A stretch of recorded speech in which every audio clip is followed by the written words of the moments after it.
आज हमें पढ़ना है न्यू चैप्टर जिसका नाम है सरफेस केमिस्ट्री। ठीक है, सतह रसायन। इसका मतलब है हमको इसमें उन सब सॉलिड के स्ट्रक्चर के बारे में पढ़ना है जिसमें कोई भी सरफेस हो, सरफेस में किस तरीके से कोई भी चीज़ का एब्जॉर्प्शन होता है या एड्जॉर्प्शन होता है, कैसे कोई रिएक्शंस होती हैं, इन सब के बारे में हमको पढ़ना है। तो adsorption is a surface phenomena in which that adsorbate particle are held on the surface of a solid or a liquid or are adsorbed due to the unbalanced और residual attractive forces of the surface. तो इसका मतलब क्या है, absorption या फिर जिसको हम अधिशोषण बोलते हैं।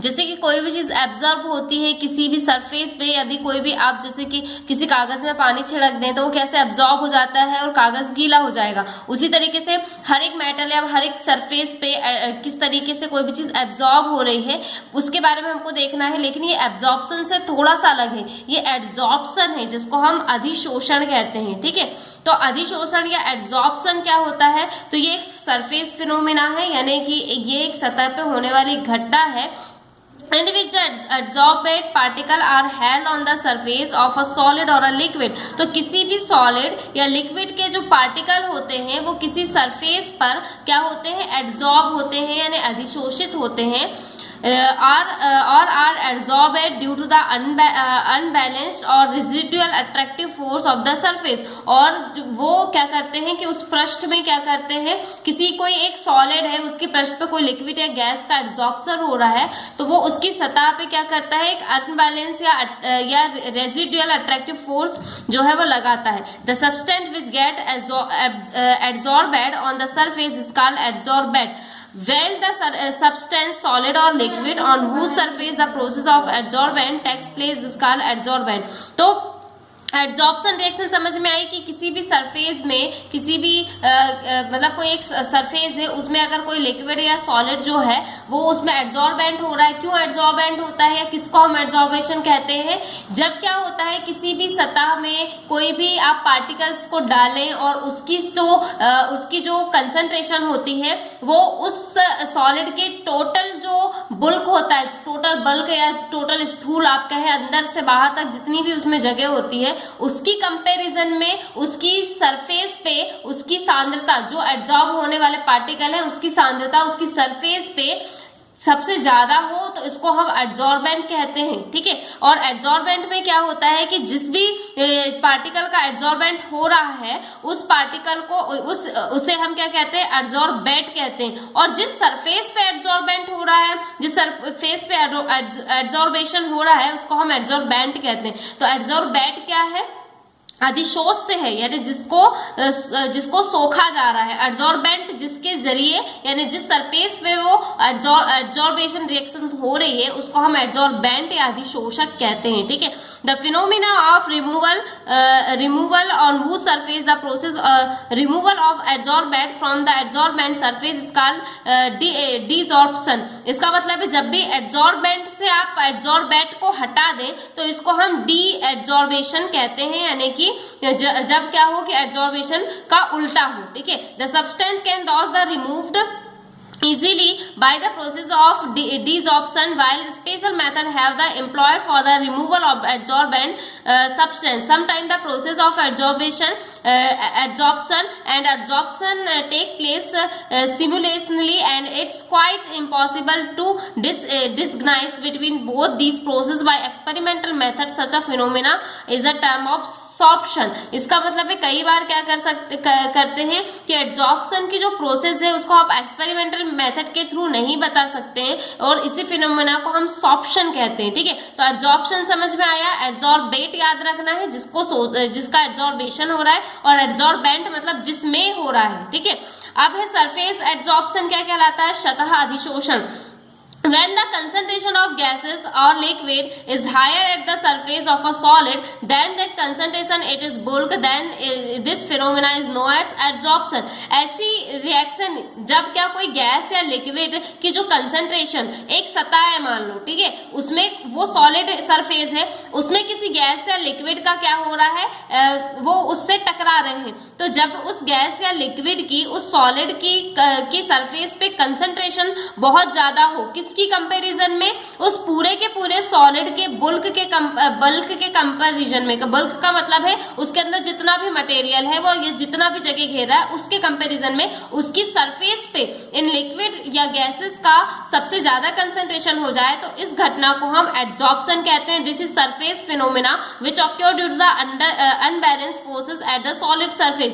ये एक सतही घटना है जो कि किसी भी सॉलिड की सरफेस में किसके कारण उपस्थित होती है, उसमें असंतुलित बल होते हैं या अनबैलेंस फोर्स होता है। यानी कोई भी सरफेस जो है उसमें उसकी सरफेस के बाहर जो पार्टिकल मौजूद है उनमें उतना अच्छा फोर्स जो होता है, बैलेंस फोर्स नहीं होता, उस वजह से ये रिएक्शन होती है। ठीक है, अब जैसे डिफरेंस बिटवीन क्या है, एड्सॉर्प्शन एंड एब्जॉर्प्शन। तो एब्जॉर्प्शन तो आप जानते हैं, ठीक है, जिसमें कोई भी चीज एब्जॉर्ब करना, और एड्सॉर्प्शन अभी हमने पढ़े। तो इन दोनों में अंतर क्या है, ये डायग्राम बना है किसका, पहला वाला है एड्सॉर्प्शन का और दूसरा है एब्जॉर्प्शन का। ठीक है, तो adsorption is the surface phenomena which involve the higher concentration of a solid, liquid और a gas on the solid surface than is in the bulk, while absorption is a phenomena involving the equal concentration of the molecule of a substance at the surface and within the bulk when silica gel kept in the vessel containing water vapor।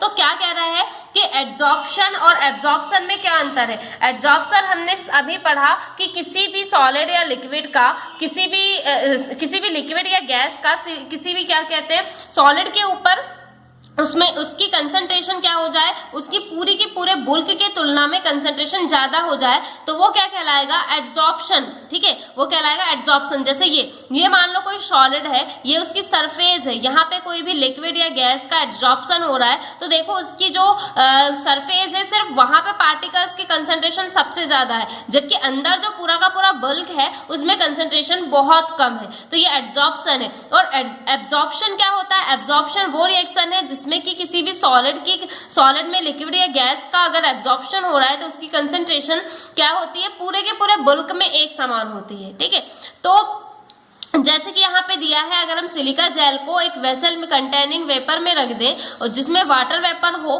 तो क्या होगा, country the well anhydrous calcium chloride is kept in the same vessel, then water vapor are absorbed। तो यहाँ पे water vapour पूरी तरीके से absorb हो जाएगी। Water vapour are distributed homogeneously in the calcium chloride to form calcium chloride .2H2O, यानी कि कैल्शियम क्लोराइड का ये कौन सा फॉर्म बन जाएगा, हाइड्रस फॉर्म बन जाएगा, जिसमें कि ये जो H2O की वेपर होगी पूरी तरीके से कैल्शियम क्लोराइड में समान रूप से वितरित हो जाएगी।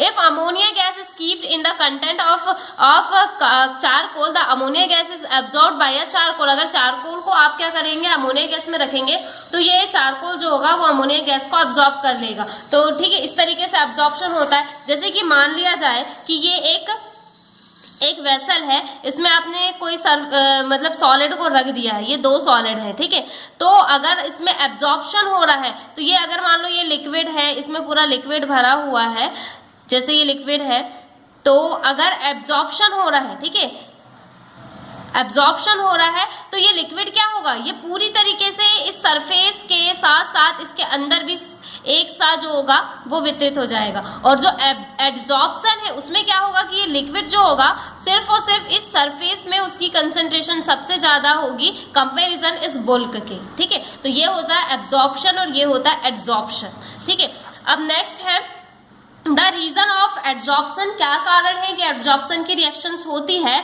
तो in the process of adsorption only the surface particles of the adsorption of the absorbent participate. तो एड्सॉर्प्शन की रिएक्शन में किसी भी सॉलिड के सिर्फ सरफेस पार्टिसिपेट करती है। This particle posses several unbalance और residual attractive force such as van der Waals force और chemical force due to residual valence bond. तो यहाँ पे क्यों होती है ये रिएक्शन, क्योंकि ये जो पार्टिकल होते हैं सरफेस के वो अनबैलेंस होते हैं, उसमें कुछ अट्रैक्टिव फोर्स होता है वो अनबैलेंस होता है, जैसे कि वंडर वाल फोर्स। ठीक है, जो कि एक वीक फोर्स होता है। This force become effective whenever a new solid surface is created by the breaking a solid. जब भी आप सॉलिड को ब्रेक करते हैं तब ये फोर्स जो होता है वो इफेक्टिव नजर आता है। This is due to the Repairing of the some interatomic bonds and also some valencies of the surface atom remain unstabilified. As a result, the new solid surface developed a tendency of attracting and